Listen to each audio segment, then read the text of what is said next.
Selamat pagi pemirsa, apa kabar Anda di pagi hari ini? Senang sekali saya Grafila Taime dapat menjumpai Anda dalam Berita Papua. Sejumlah informasi menarik dan teraktual telah berhasil dirangkum tim redaksi kami. Berikut 3 berita utama hari ini.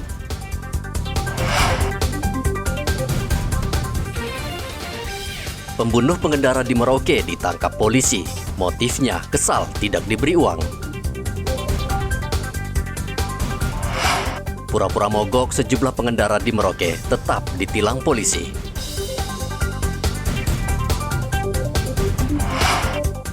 Enam jenazah korban jatuhnya pesawat Sam Air akhirnya teridentifikasi.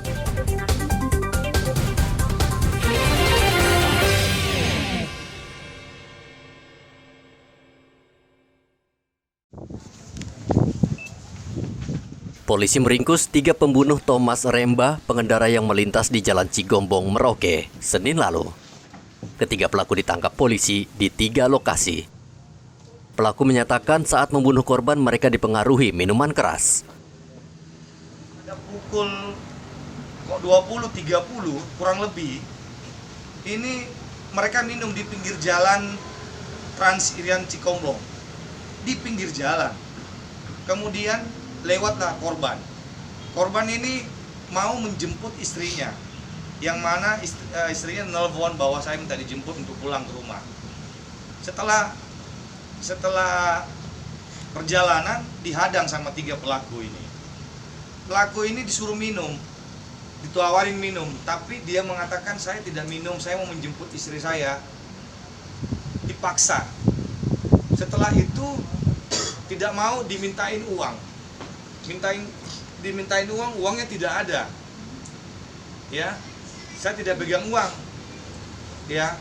Tidak ada, tidak diberikan. Mereka marah di situ. Nah, disitulah terjadi penganiayaan sampai dengan mengakibatkan meninggal dunia korban. Ya. Senin lalu Thomas Remba berkendara di Jalan Cigombong dan berniat menjemput istrinya. Ia dicegat 3 orang mabuk dan dibintai uang. Thomas melawan sehingga dibacok pelaku. Polisi juga meringkus Faisal, pelaku penjualan orang. Faisal ditangkap polisi di sebuah hotel di Merauke. Menurut polisi, Faisal sudah 2 tahun menyediakan wanita untuk laki-laki hidung belang. Perempuan sudah menuju ke hotel. Ya, korbannya ini. Berdasarkan hasil komunikasi dengan tersangka. Ya. Nah, tim Ausnal mendapat informasi itu langsung mendatangi TKP. Ke Hotel Corin ini. Sesampai di sana langsung ketemu dengan calon korban, ya, yang akan dijual ini, seperti itu, dan langsung diamankan oleh tim Ausnal. Ya, itu kronologis kejadiannya.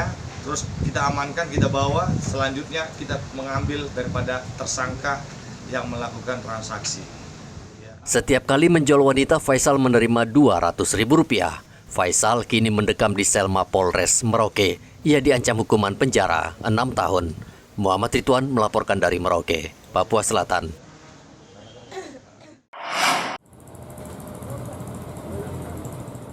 Satuan Lantas Polres Merauke Kamis kemarin menggelar razia kendaraan dalam operasi patuh. Petugas berkeliling kota mencari pengendara yang melanggar lalu lintas. Cara ini cukup efektif karena banyak pengendara yang tertangkap karena melanggar peraturan lalu lintas. Namun sebagian pengendara mencari berbagai cara untuk menghindar. Ada yang berpura-pura mogok. Ada pula yang beralasan sedang mencari adiknya yang hilang. Namun intinya mereka tidak memakai helm, bahkan tidak membawa SIM. Polisi langsung membawa pengendara ke markas Satlantas Polres Merauke untuk diberi surat tilang. Jadi dalam pelaksanaan kegiatan operasi patuh, jadi sifatnya kita mobiling hunting, di mana pelanggaran yang kasat mata pada saat anggota melaksanakan patroli, sesuai yang sudah disampaikan 7 prioritas pelanggaran yang kita utamakan. Yang pertama itu adalah kasat mata sekali tidak menggunakan helm, terus pengendara yang berboncengan lebih dari 1, terus pengendara yang dipengaruhi konsumsi miras, dan pengendara yang di bawah umur.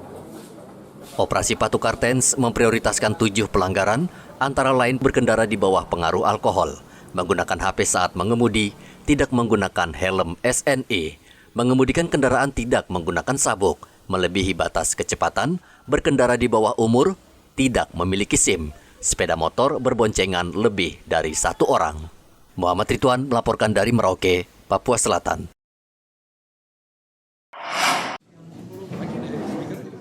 Tim Dokes Rumah Sakit Bayangkara Jayapura berhasil mengidentifikasi 6 jenazah penumpang pesawat Sam Air yang jatuh di Yalimo pada 23 Juni lalu.